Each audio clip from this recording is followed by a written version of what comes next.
ఈరోజు మనము ఇంగ్లీష్ గ్రామర్కు సంబంధించి సబ్జెక్ట్, ప్రెడికేట్ అనే ఈ రెండు అంశాల గురించి నేర్చుకోబోతున్నాం. అంటే ఇంగ్లీష్ గ్రామర్లో ఒక సెంటెన్స్లో సబ్జెక్ట్ అని దేన్ని అంటాం, అసలు దాన్ని సబ్జెక్ట్ అని ఎందుకు అంటాం, అదేవిధంగా ప్రెడికేట్ అంటే ఏంటిది, దేన్ని ప్రెడికేట్ అని పిలుస్తాం అనే అంశం గురించి నేర్చుకోబోతున్నాం.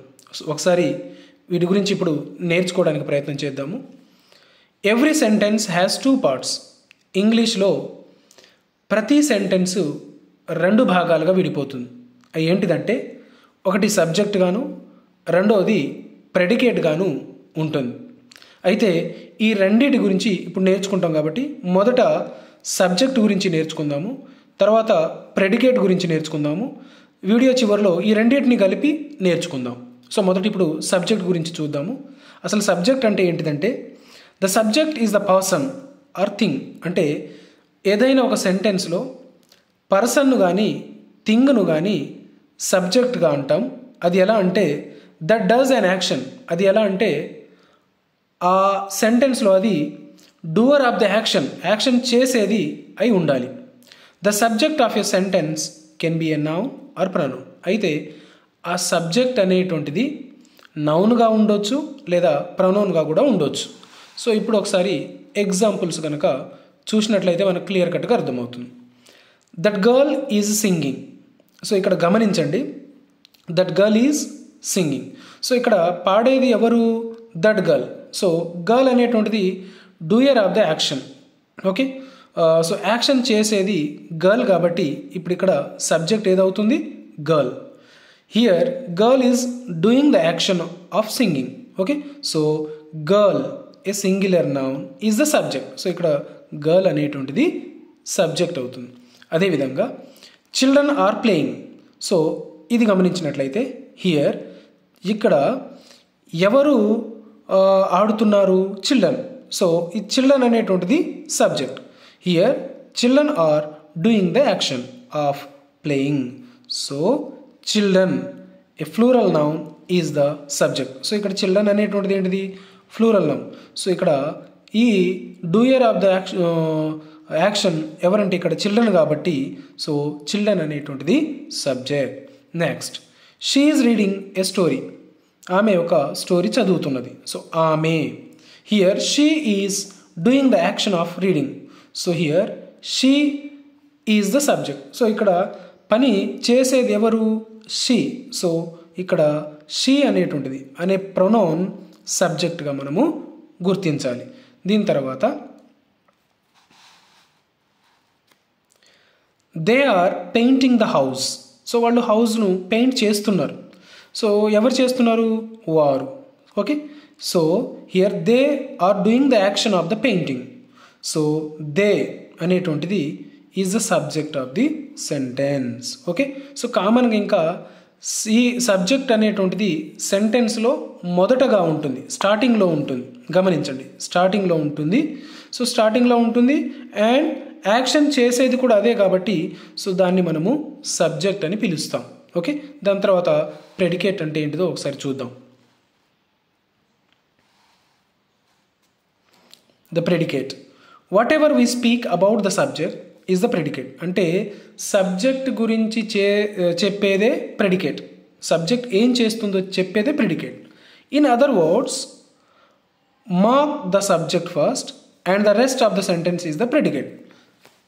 సో నేను ఇంతకుముందు చెప్పినట్టుగా సబ్జెక్ట్ అనేటువంటిది ఏ సెంటెన్స్లో స్టార్టింగ్లో ఉంటుంది. సో సెంటెన్స్ కాకుండా మిగిలిన భాగాన్ని అంతటిని ప్రెడికేట్ అంటాం. ఇప్పుడు మీకు క్లారిటీ వచ్చినాలే. ఓకే, సో ఇక్కడ గమనించినట్లయితే స్టార్టింగ్లో ఉన్నదే ఏంటిదని చెప్పుకున్నాము? సబ్జెక్ట్. ఇక్కడ నుంచి మిగిలిన భాగం అంతా ప్రెడికేట్గా ఉంటుంది. ప్రెడికేట్లో వెర్బ్ కూడా ఒక భాగంగా ఉంటుంది. గమనించండి, స్టార్టింగ్లో ఉన్నది సబ్జెక్టు. సబ్జెక్ట్ను మినహాయించగా ఇక్కడ నుంచి ఇటు తీసేయంగా, బర్డ్స్ తీసేయంగా మిగిలిన ఇదంతా కూడా ప్రెడికేట్ అవుతుంది. ఇక్కడ గమనించండి, బర్డ్స్ అనేటువంటిది సబ్జెక్ట్, ఆర్ సింగింగ్ స్వీట్లీ అనేటువంటిది ప్రెడికేట్. ఓకే, ఇంకా Anil bat a new car yesterday. So ఇక్కడ మనం ఇంతకుముందు అనుకున్నాం కదా, స్టార్టింగ్లో ఉండేది సబ్జెక్టు, మిగిలిన భాగం అంతా ప్రెడికేట్ అవుతుంది. Anil subject, bought a new car yesterday అనేటువంటిది ప్రెడికేట్ అవుతుంది. సో ఇక్కడ ఒకసారి బాక్స్ రూపంలో ఇచ్చాను, చూద్దాం చూడండి. Okay, subject predicate. First sentence, dog is a faithful animal.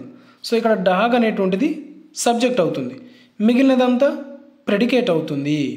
Hari and Vinay are going to the market. So ఇక్కడ హరి అండ్ వినయ్ అనేటువంటిది సబ్జెక్ట్ అవుతుంది. Are going to the market, మిగిలిన భాగం అంతా కూడా ప్రెడికేట్ అవుతుంది. This story is really interesting. So ఇక్కడ this story అనేటువంటిది సబ్జెక్ట్ అవుతుంది, ఈజ్ రియల్లీ ఇంట్రెస్టింగ్ అనేటువంటిది ప్రెడికేట్ అవుతుంది. The train is late by 1 hour today. So ఇక్కడ ద ట్రైన్ అనేటువంటిదేమో సబ్జెక్ట్ అవుతుంది, ఈ మిగిలిన భాగం అంతా is late by 1 hour today ఇదేమో ప్రెడికేట్ అవుతుంది. Some children spend money carelessly. So ఇక్కడ సమ్ చిల్డ్రన్ అనేటువంటిది సబ్జెక్ట్ అవుతుంది, స్పెండ్ మనీ కేర్లెస్లీ అనేటువంటిది ప్రెడికేట్ అవుతుంది. సో ఇంకొన్ని ఎగ్జాంపుల్స్ని మనము ప్రాక్టీస్ చేద్దాము. ఇక్కడ కొన్ని సెంటెన్స్లు ఉన్నాయి, గమనించండి. We play cricket daily. So ఇక్కడ సబ్జెక్ట్ ఏమవుతుంది, వి అనేటువంటిది సబ్జెక్ట్ అవుతుంది, రిమైనింగ్ పార్ట్ అంతా ప్రెడికేట్ అవుతుంది. ఇది ప్రెడికేట్ అవుతుంది, ఇది సబ్జెక్ట్ అవుతుంది. She learns her lessons well. So ఇక్కడ షీ అనేటువంటిది సబ్జెక్ట్, రిమైనింగ్ ఈ పార్ట్ అంతా కూడా ప్రెడికేట్ అవుతుంది. Elephants can carry heavy logs. So ఇక్కడ ఎలిఫెంట్స్ అనేటువంటిది సబ్జెక్ట్ అండ్ రిమైనింగ్ పార్ట్ అంతా కూడా ప్రెడికేట్ అవుతుంది. Our teacher is teaching well. So ఇక్కడ అవర్ టీచర్ ఈజ్ సబ్జెక్ట్ అవుతుంది, మిగిలిన భాగం అంతా ప్రెడికేట్ అవుతుంది. New Delhi is the capital of India. So ఇక్కడ న్యూ ఢిల్లీ అనేటువంటిది సబ్జెక్ట్, ఇదంతా predicate. Hyderabad is a historical city. So Hyderabad అనేటువంటిది సబ్జెక్ట్, రిమైనింగ్ పార్ట్ అంతా ప్రెడికేట్. చిల్డ్రన్ అనేటువంటిది సబ్జెక్ట్, ఎంజాయ్ సీయింగ్ ఫిలిమ్స్ అనేటువంటిది ప్రెడికేట్ అవుతుంది. ట్రైన్ అనేటువంటిది subject, stop at different stations అనేటువంటిది ప్రెడికేట్ అవుతుంది. హీ సబ్జెక్ట్ అవుతుంది, రైట్స్ నీట్లీ అనేటువంటిది ప్రెడికేట్ అవుతుంది. స్టూడెంట్స్ అనేటువంటిది సబ్జెక్ట్ అవుతుంది, గెట్ హాలిడేస్ ఆన్ సండే అనేటువంటిది ప్రెడికేట్ అవుతుంది. ఓకే, సో ఇది సబ్జెక్ట్ అండ్ ప్రెడికేట్ అనేటువంటి అంశానికి సంబంధించింది. సో మనం గుర్తుపెట్టుకోవాల్సినటువంటి సింపుల్ లాజిక్ ఏంటిదంటే, ఏదైనా ఒక సెంటెన్స్లో స్టార్టింగ్లో ఉండేది సబ్జెక్టు, మిగిలిన భాగం అంతా ప్రెడికేట్.